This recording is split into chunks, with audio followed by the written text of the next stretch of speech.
My name's Annie Garrity, and I have been in 705 for I think like 27 years now or something like that. And I've been every position, but in the most recent past, costume supervisor and a costume coordinator.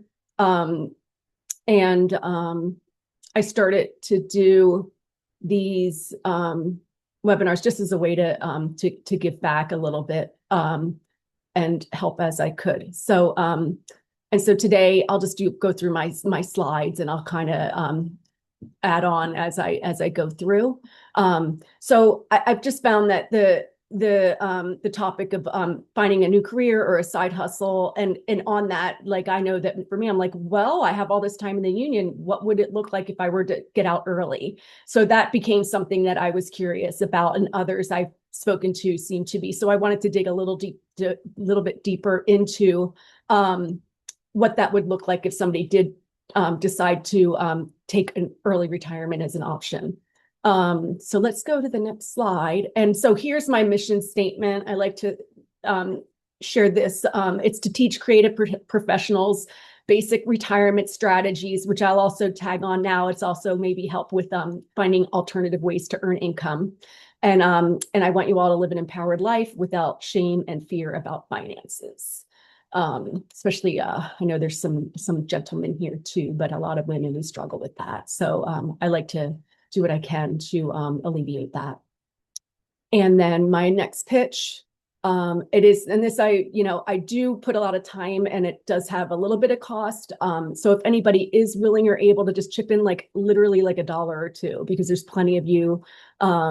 And if you can't, please, by no means, don't feel the need to contribute. But it's also a way for me to know that what I'm doing is bringing value, because I do put some time into it. So I don't want to put my time somewhere where there's not some value being received. So that's, but it's more important that you guys attend the meetings than anything, because I do appreciate that. And then let's go. And I'll start at telling you a little bit about myself, but I'm going to dig deeper into a little bit of how I got to where I am today, which is I'm still an active 705 member. I still work when I can, but before the strikes, I was working full time. It was pretty busy, and I was a supervisor. I started doing some coordinating just to have a little bit more family and life balance. Never wasn't working unless I didn't want to. And that was for my whole career. Right before the strikes happened, I was working on a movie, and then that movie ended. And that's when, I haven't worked full time since that. And that was January of was it 23? Was the strike started later in 23? So I was supposed to start something, but I think the studios knew what was coming, so they just kept pushing everything. And so just like all of us, I'm like, oh, it's going to come back in a couple months. Any of us who've been in the business long enough have been through strikes. We've been through COVID. We've been through all of this. And so I just kept hanging on thinking, oh, it's just going to be a couple months. And that, I'm like, oh, for sure by August, everything's going to be fine. And it just wasn't happening. And so, but they kept, I felt like it's like that carrot kept dangling, and that carrot's still there, because now they're saying January with the tax incentives. And I'm not real confident in that. But anyhow, I don't want to get too segued. So that's what's been happening since the strikes, is that I've been inconsistent, and I have a family. I'm a single mom. I have 2 kids who I have to support, and I was sinking. And then I did get a job on a movie, and it was a horrible experience. And I'm a silver lining person. And so when those horrible things happened to me, I was like, okay, I have to do something, because I can't keep going through this. And so that's when I did some soul searching and sort of what were my most important, the priorities for me if I'm going to go find something else to do. And so my 3 were autonomy. I wanted to do something where I could be anywhere, so I could work remotely, and I wanted to help people. And so I knew, especially working as a supervisor and as a coordinator, there was a need to help people with whether it be bookkeeping or their finances. And so all roads kind of led me down that path. And so after that movie, I went on QuickBooks. I got certified in QuickBooks, and I started to just dig deeper into small business bookkeeping. And so I've been doing that for the last 2 years. It's not full time. I still need to work in the film industry financially to sustain myself, but I am getting more clients. And I'm hopeful in 2026. My goal is that I only have to work in film for my health insurance, and the money is just is icing on the cake, and I'm not there yet. And then it would even be greater if I were be able to sustain myself enough financially that it made more sense for me to just pay for my own health insurance, because that's the only reason at this point that I'm still staying in the business, because private health insurance is expensive. And so yeah, and so far it's been working. You know, I've been working enough to keep my health insurance. But I still have to chase those hours. And so that's how I ended up where I am. And now that I've been working some and just doing whatever I, can to be involved with working with people in our union. We're all struggling and we're all hurting. And so I feel like I might be like, maybe I know 10% more. I'm by no means an expert, but I might be a little bit further ahead on the path of finding something else to do. So I just wanted to share what my experiences have been getting out in the private sector, and hopefully some of this can help those of you as well. So I think what I wanted to start with is the pension. And so, like, literally, you guys, I'm just reading out of the pension book and giving you like the Cliff Notes version of what I read. And I may tap over and give you. And so all of our the health insurance summary plan description is available on the MPI website. You can't print it, but you can download it. And then there's 2 books. There's the summary plan description, which explains everything about the pension. And then there's the health plan summary, which explains everything about all of the health insurance options we have. I'm not going to talk about that today because that can get pretty in depth. And I just want to stay focused on the pension side of things and the early retirement side of things today. So anyhow, I've never had to, now that we're having less work, all of a sudden I'm like, oh my gosh, what's a break in service and what's like a vested year? And so I was curious because I wanted to know more about that for myself. And then I can share it with you all. My thing's getting cut off here. So let me see if I can make it smaller. Okay. I don't know why. This is getting cut off, but we'll have to just go with it. So, okay, a break in service. And as you can see, this is on pages 8 and 9 of the summary plan description. And I'm going to see if I can pop this PDF into the chat, because if I can, then you guys can download a copy of it. I don't know if it'll let me. Let me just see if I can do this real fast. Yeah, okay, it looks like I can. Okay, so I uploaded onto the chat the summary plan description. It's like 187 pages long or something. But if you just make a note, of the pages that I mentioned, you'll see all of this language as it's written. And I just kind of translated it to hopefully be a little bit easier to understand. So a break in service means if you work 2 consecutive years, if you work less than 200 hours, that's a break in service. And so what that means, as I understand it, and I might be wrong, and if anybody needs to correct me, by all means, please do after I share. So every year you work is a qualifying year and towards being vested. And then after 5 years, you're vested with the pension. And then the pension that you earn, it's an hourly, it's a calculation. So for every hour, it's like 0.09 cents that you earn. And I'm just making up that number right now. But then after 10 years, maybe it goes up to like 12 cents. And after 15 years, it goes up to 20 cents. So that's for every hour you're getting time accumulated. So the longer you work, the more money that goes in. So a break in service means you start back at the beginning with that calculation, as if you're new. And there might be some other things. So, if you want to stay in the film industry and you want to keep working towards building your pension, you'll want to avoid working less than 200 hours if you can. And then I'll get the vested is another tier, which really I think you should try to work at least 400 hours a year, but I'll get to that in a minute. There's also now disability and pregnancy. And this is something that if you've ever been on disability for at least 6 months, you may be eligible for the your disability time to go towards your hours for the pension. I don't know a lot about that, but I wanted to let people know. So if you ever had been in that situation, reach out to the motion picture and talk about it, and they can guide you through that. I don't know all the details about that, but just if you can get hours towards your pension, then do it. And so, so I wanted you all to know about that. And then one I didn't know is that for pregnancy and childcare, if you can't work because of that, you can get up to 8 vested hours per day. And what I don't know that I'll look into, because I was on paid family leave when I had my kids, and I don't know if it's retroactive. So I'm going to look into that and see if I can find out about that. Okay. And then a vested year, and that's on page 47 of the book. That means that you work 400 years. I'll just read it as I wrote it. For the hours you work to count towards your pension, you must work 400 hours in a calendar year. If you do not work for those years don't get calculated into your pension.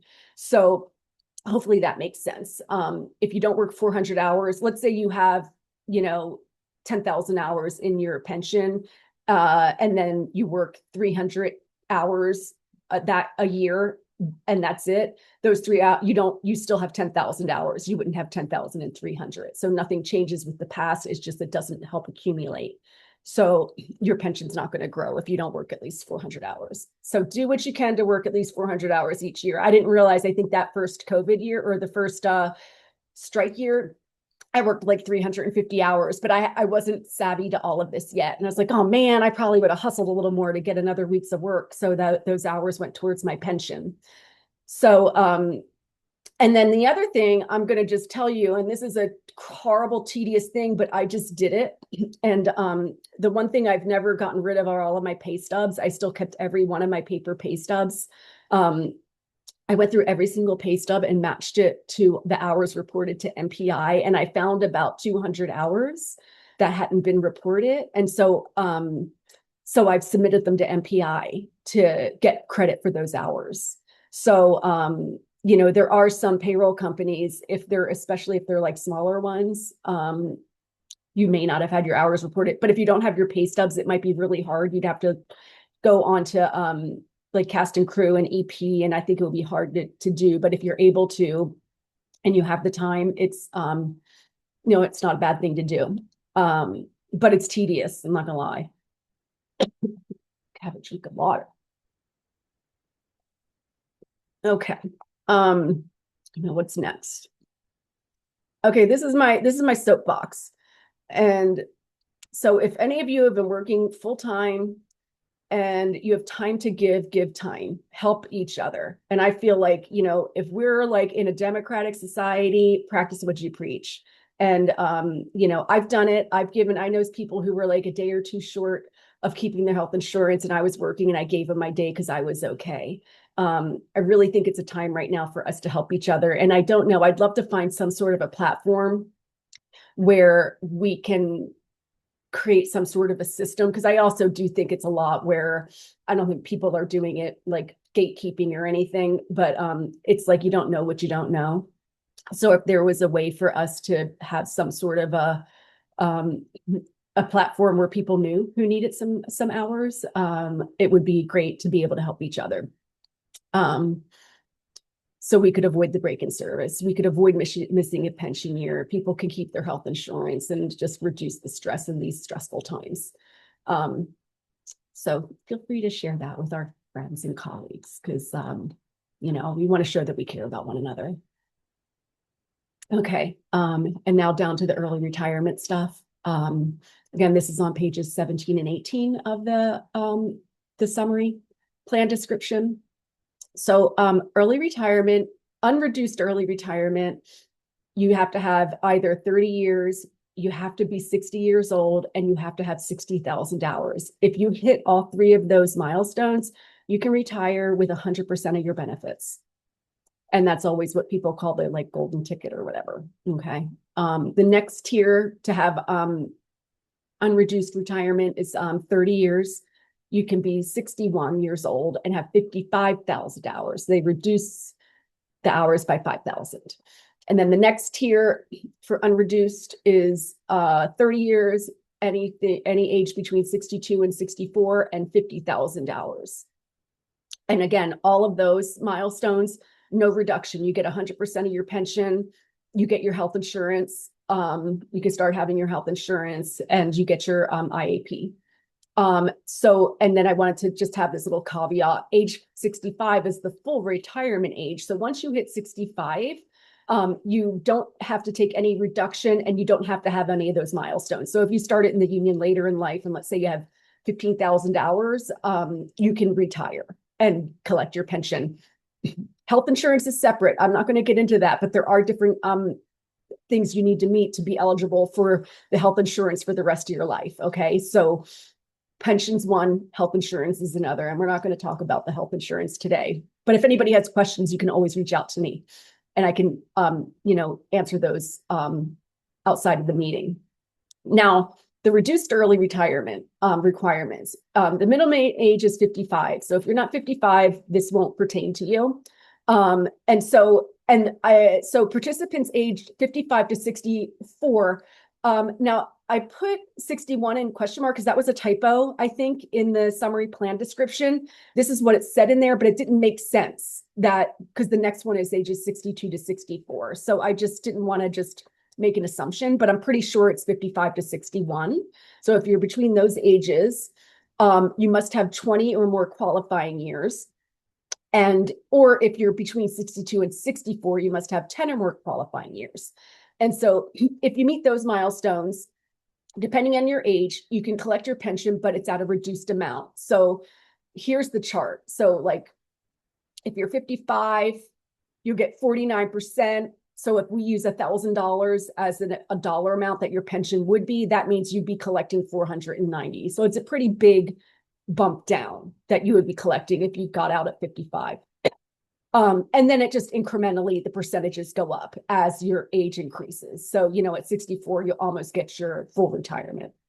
So hopefully that little chart makes sense to you. So if you were like, I want out, especially like if you're 62 and you're vested with the medical, maybe you'll say, okay, I'll take 80%, I'm out, and you can be done and just take a little bump and not have to wait 3 more years. So that's what reduced early retirement means. Now, there's another one on this next screen that's special reduced early retirement. So some people who maybe have worked those like a bazillion hours a day since they were 18, they'll have the hours and the years, but they don't have they're not 60. So if you're between 55 and 59 and you've worked 30 years and 60,000 hours, you can do a reduced, it's called special reduced early retirement. So same thing, between 55 and 59, you just take a smaller percentage. And again, I used $1,000 and it's as an example amount. And you would just be able to collect a little bit less. So that's what the special reduced means.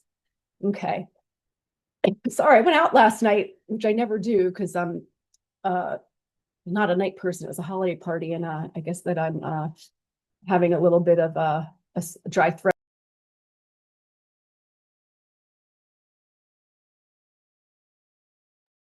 Okay, it was just a little pause for a drink. Now we're going to get into, I think, the side hustles. Okay.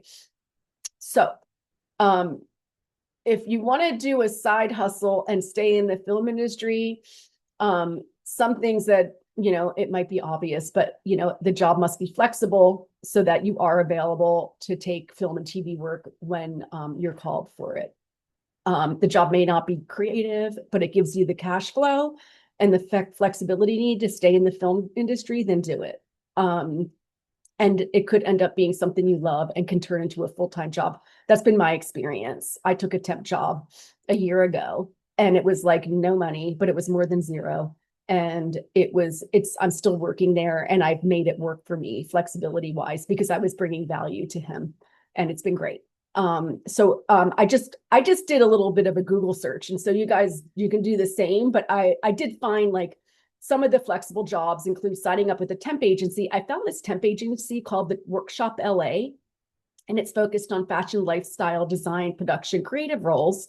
So that could be a great resource for those of us in the film industry and especially in costumes. So I think that's something definitely worth checking out. But there are tons of temp agencies out there, and it's a great way to just get some temporary flexible work. Again, it may not pay what we're used to, but it's something, and it could also lead to something. You never know. There's all those freelance sites like Upwork or Fiverr. So if you have some sort of skill set in the creatives, and there probably is non-creative stuff on there as well, you could put a profile up on there and start hunting for jobs. And if you pay, there's like, it might be like $10 a month, I think, on Upwork. You can solicit for jobs. You might be able to do it on the free version, but I'm not sure. And then I said building a social media audience. People in other parts of the country and world love to see the behind the scenes of what we do. So if you have that type of a personality, that you have a really good opportunity to create a platform where you could bring in some income. It may not be like, you know, get rich, but it could be enough to sustain you, to have that flexibility and the freedom. Social media marketing, again, if you're savvy with social media, it could be a way to help all those other people who are working on building their brand get their name out there. Obviously, being a personal shopper or stylist, if your business will grow through word of mouth. People love to say their personal shopper is the personal shopper. PS is personal shopper for, you know, whoever the celebrity is that you've worked with. You know, if you get in the right market, in the right demographic with the right people, and you start working with them, they all tell their friends, and then you could really build a nice business doing that. It's you know, it takes a little bit of time and you have to break in, but it's definitely something where there's a huge opportunity for those of us who are in costumes. And again, anything that's your own business where you can set your own hours and schedule. It doesn't have to be creative. It could be anything. So those are some of my ideas that I came up with for side hustles. And then some other, if you want to just get out completely, there's different resources out there. And so some new career ideas. And I did a quick little search on ChatGPT, and I was really, this is like, I think verbatim what they said. Those of us who work in the film industry have a highly transferable skill set. And I thought that was really great that I wanted to share, because, you know, we really do. And so I just wanted you all to know, it's like, we are hustlers and we work hard, and the hours we work and the deadlines we have to meet and the way that we can pivot, it really translates well to other industries. We have challenges to break in, and I'll talk about that in a minute. But you know, as you can see, it blends creative direction, budgeting, project management, vendor coordination, logistics, client services. These skills are gold across many industries. So I think, you know, what the challenge is making, how do you translate all of that into like a short one-page resume, which we talk about here, the challenge. How to articulate all of this in a resume. It's, again, resumes are read by AI bots. So, you know, if you're not using the right language in your resume, you're not even going to get past that first level to even have a human being see it. And that can be a really big problem. And so how do you get yourself in front of the person that'll hire you?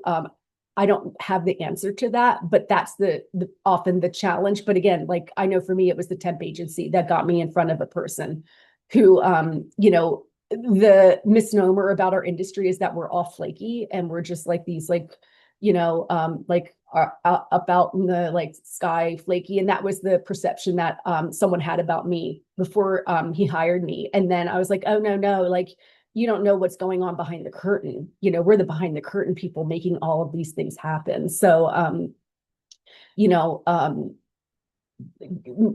finding a way to make that clear is probably the challenge that's very attainable. There are resources out there. I know a lot of people don't know about these. The entertainment fund is available to those of us who are in the union. And it may even be if you're not in the union, it's like you can show that you're in the creative world. It might be a little bit, a few more hoops to jump through, but they help us and they team you up with a coach. They'll help you with your resume. They help you format your LinkedIn profile, among many other things. And I used a coach there. It was really helpful, really helped me learn. I just wanted to have my own business and not work for someone else. So, but still, it was a really great exercise. LinkedIn Learning, there's tons of courses on there of everything under the sun. You can learn everything on LinkedIn Learning. And if you're in 705, the membership is free. I wish they would make this more known to our members. They do mention it, but I don't think it's loud enough. And it's also hard to figure out where to go to even get that membership, because you have to get like a password or something. So you just hit this link I have here. That will take you to the page where you fill out the application to get your membership access. And then I know I have a whole list of classes that I'm going to do on LinkedIn Learning. They've been on my to-do list. So it's a really great resource. And I think if you're in other unions, they may also have that, because this website's IATSE Training Trust. So it's an IATSE thing. So I think other unions can also get a free membership to LinkedIn Learning. And so I highly recommend you check that out. And it can really help you just learn some new skills. And then some more resources. Again, I talk about the temp agencies a lot. It's been real successful for me. So I would say, just find some other temp agencies. I went through Apple One. They're more like an office, temp agency. You'll probably make less than you're used to, but it's more than zero. It may not be creative, but it could lead to a full-time position with stability and benefits. So sometimes, especially if those of you who haven't been working, it's like, oh gosh, I have benefits and a regular schedule, and it's like no stress. There's a lot of pros and cons, and the pros may outweigh the cons. So that's something that you could do, is just sign up with a temp agency, and it's so non-committal. Education, you could go back to school if you want to get an advanced degree. I don't know how, I personally am like, I don't know where that's all going to go with AI. So I know I'm not, there's so much unknown, but if you get certified in the trade, that's a lot more AI proof right now. So there's tons. Again, community colleges are real low cost. And in California, if like based on income, if you're not earning a lot, you might not even have to pay. And it's a great place to learn. I've been taking classes at my community college in accounting, and they're hard, but it's it's a great way to just keep learning something. And I'm big on learning AI, like it or not, it's here, and it's going to be taking over a lot of jobs. And so the more you know how to use it, the more employable you are, and the more you can, stay active in your role and implement it. And, a lot of us have sour feelings about it because of what it's done to our industry. But it's kind of like, I equate it, when I got in the industry, there were a lot of supervisors who weren't willing to get on a computer to do breakdowns, and they became dinosaurs. And I think it's the same sort of thing. You could just have to learn how to embrace it. With a new career, you might earn less in the short run, but in the long run, it could end up being a much better path for you. And I'm big on silver linings. I think that there's always lessons learned. Sometimes in the hardest times that we go through is when we look back, we're like, oh my gosh, if that thing didn't happen. Like for me, if these strikes didn't happen, I wouldn't have ventured out on my own. And I was happy in my career and I was fine, but I feel like this is what I was meant to do. It brings me a lot of joy. I feel free. I get to kind of make my own schedule for the most part. It really brings me a lot of joy to bring something to others where I can be of service to them and help in my little way. So I'm strangely grateful for that horrible job I had 2 summers ago. So I think that's it. And then I just have my last little sign off. I am starting doing some coaching. And so if anybody has questions about any of this financial stuff and you want a little bit more mentoring, and it could also be on this slide, it doesn't include the searching other jobs, but I'm happy to help. I haven't really formatted this or fleshed this out, but it's going to be affordable. I'm not going to, I'll do whatever I can to make it as affordable for people so that I can help you on your path. And so that's all I have to say. And I've talked enough because my throat's dry. So I'm going to stop sharing and I'll open up the meeting for any questions and I'll do my best to answer. And like I said, if there's anything that if anything I said is wrong or you want to add to it, by all means, please do. So thanks, guys. Does anybody want to have any questions?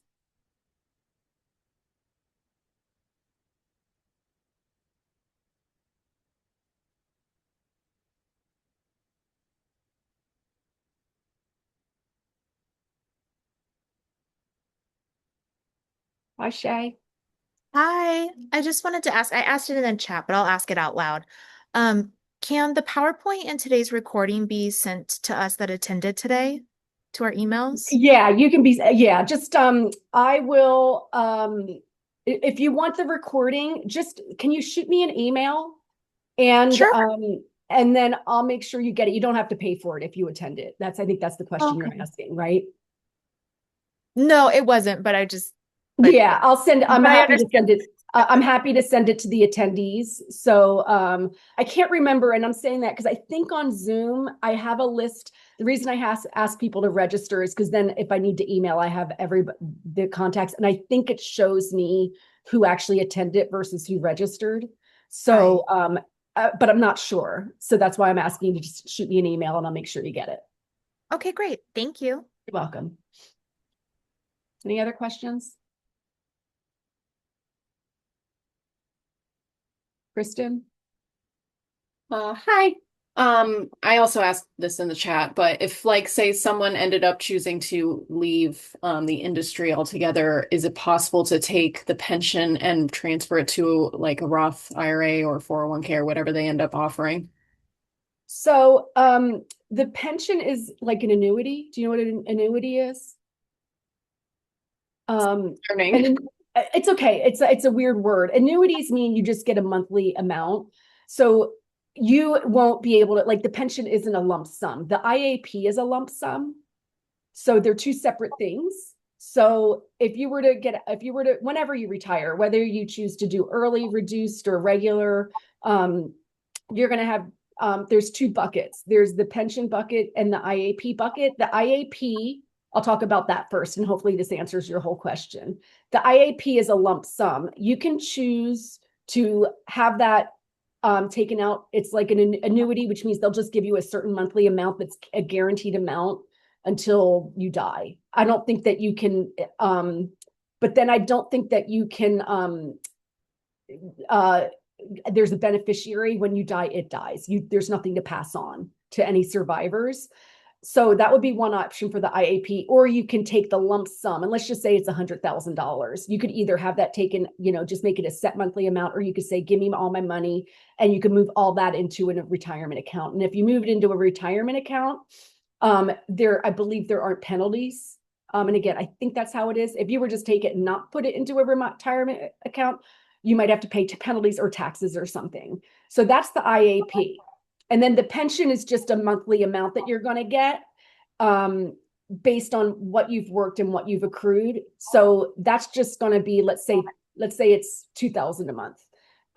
You can't say I want all my pension. That's just what it is. It's just a monthly amount you get, and then you could choose to move, like, just put that into retirement. But the pension wouldn't affect, like, that's just your income to live on. So you would be able to just use that. You don't have to put it into a retirement to avoid penalties or anything. Right. And you would still have to wait until those age ranges in order to do that at all. Yeah, I mean, if you want to, yeah, look, from what I've read and what I understand, you can't do any form of retirement until you're 55. Understood. Thank you. Okay, you're welcome. Did I raise my own hand? I didn't mean to do that.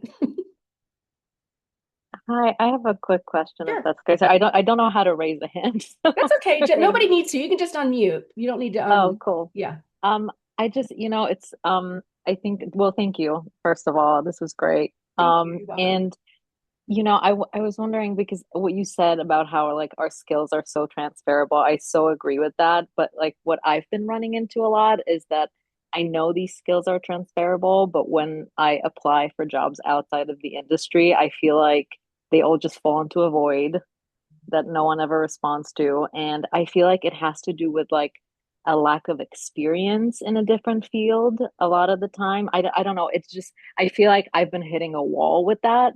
This idea of like, I know my skills are transferable, but I don't know how to convince other people they are. And I wonder if you kind of run into that or if you have any advice in that regard. 100%. What do you do in the I'm a industry? line producer. I'm a line You're a producer. line producer. So, okay, so yeah, I mean, you could do anything. It's about Right, getting your foot right. in the door, and that's why I was so frustrated. I was spinning my Mm-hmm. wheels, spending all this time sending these resumes that were going nowhere because I don't know how to get through the AI bot. And so that's why Right. but by signing up with a temp agency, Mm-hmm. I got to be face to face with somebody who needed an office manager and like slash bookkeeper and Mm-hmm. getting in front of him Mm-hmm. it was that's how I got hired. And so it's really hard. And I know like you're a line producer, so it's a little different for costume people.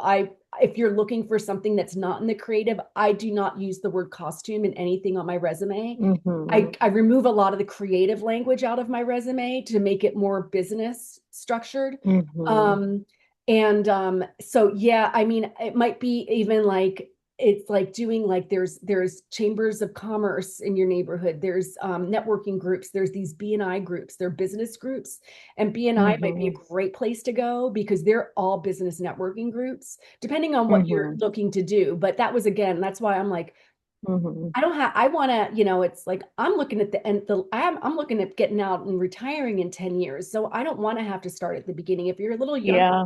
you might have that time to build and grow again. I wasn't interested in doing that. And that was a big reason that I was like, if I do my own business, I can set my own rates. Mm-hmm. And Right. but it's a slower burn, I mean, Right.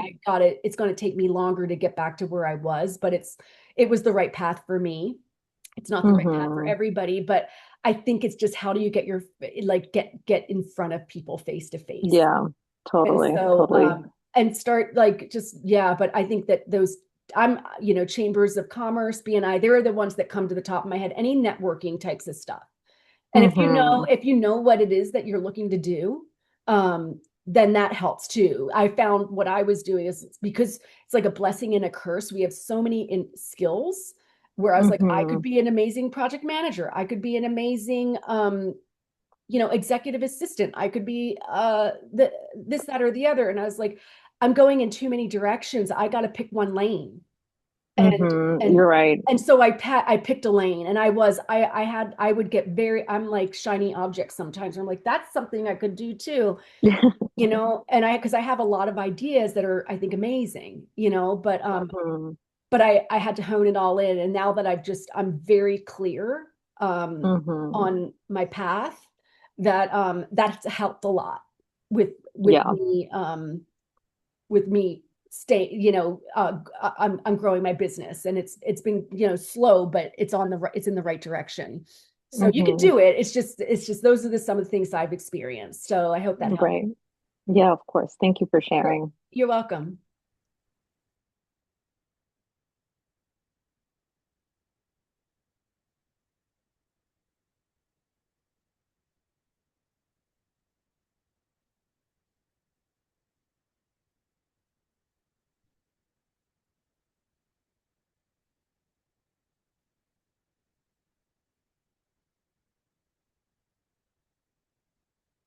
Well, we could start a song or something. Now we'll just go.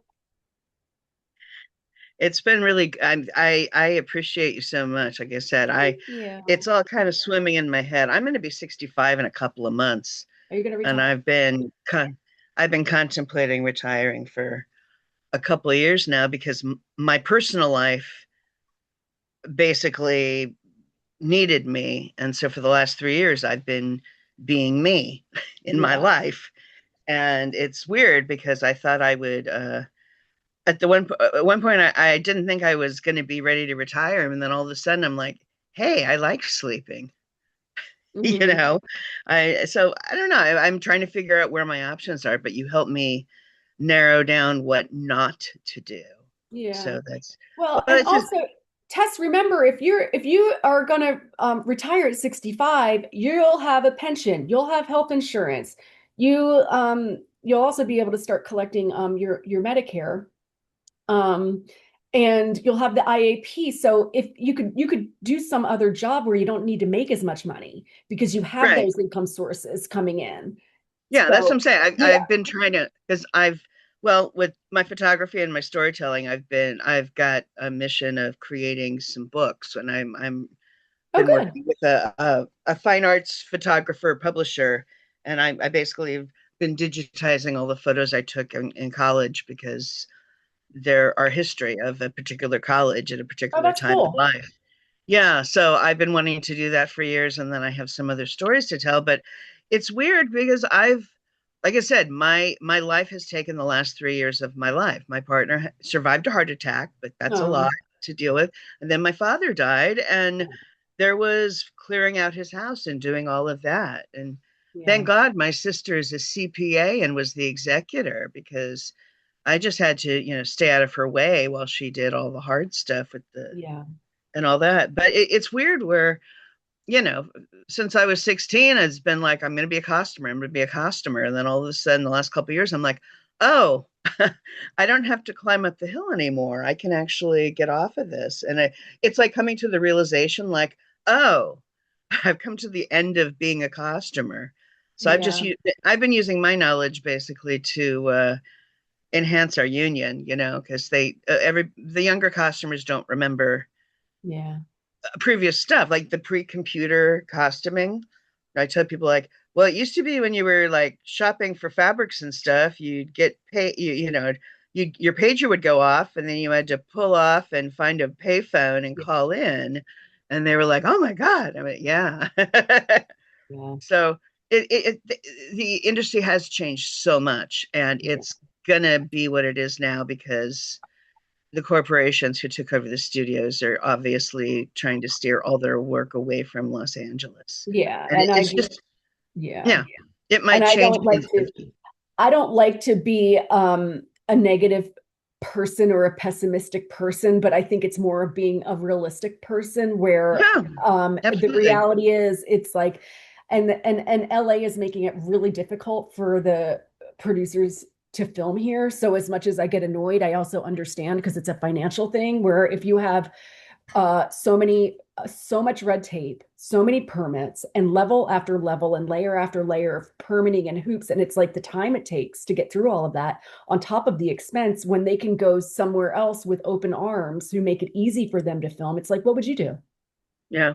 You And know? also during COVID, I noticed commercials were now animated characters and not real humans.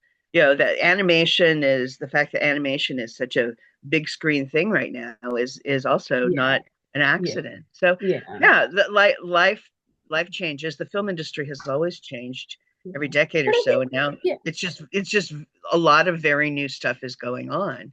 And Yeah. also one thing in our union, there's always been an attrition because the women in our union, we have to make the decision: do I want to have children? And if I do, how much can I stay home, and how much do I have to work? It's not an easy No, it's not decision. family friendly. I know that Right, from my right. experience. And so I personally never wanted to have my own children, but I certainly have spent lots of time and effort raising other children that have come into my life. Hmm. And there is no, oh, sure, yeah, just, drop your kid off at the studio daycare and then they'll be well taken care of. And then when you leave your job, you can pick them up. Until something Yeah. like that happens, we're always going to have to make extremely hard choices about that. Anyway, I know. Yeah, I'm just, I'm just sort of chatting along here, but I yeah. really, really, Thank you. really Thanks. Well, I'll appreciate keep doing you. these as I can. I like sharing with you all whatever I can. So, Yeah. does anyone else? I will probably call you for an appointment when I Oh, come sure. to Okay. what to do with my IAP, because I went to one of your other seminars and you were so practical that I thought, oh, I like her knowledge. Thanks. So Thank you. I'll be making an appointment with you Okay. later. Thanks. Okay. Bye-bye. Thanks, Cass. Bye. Any other questions?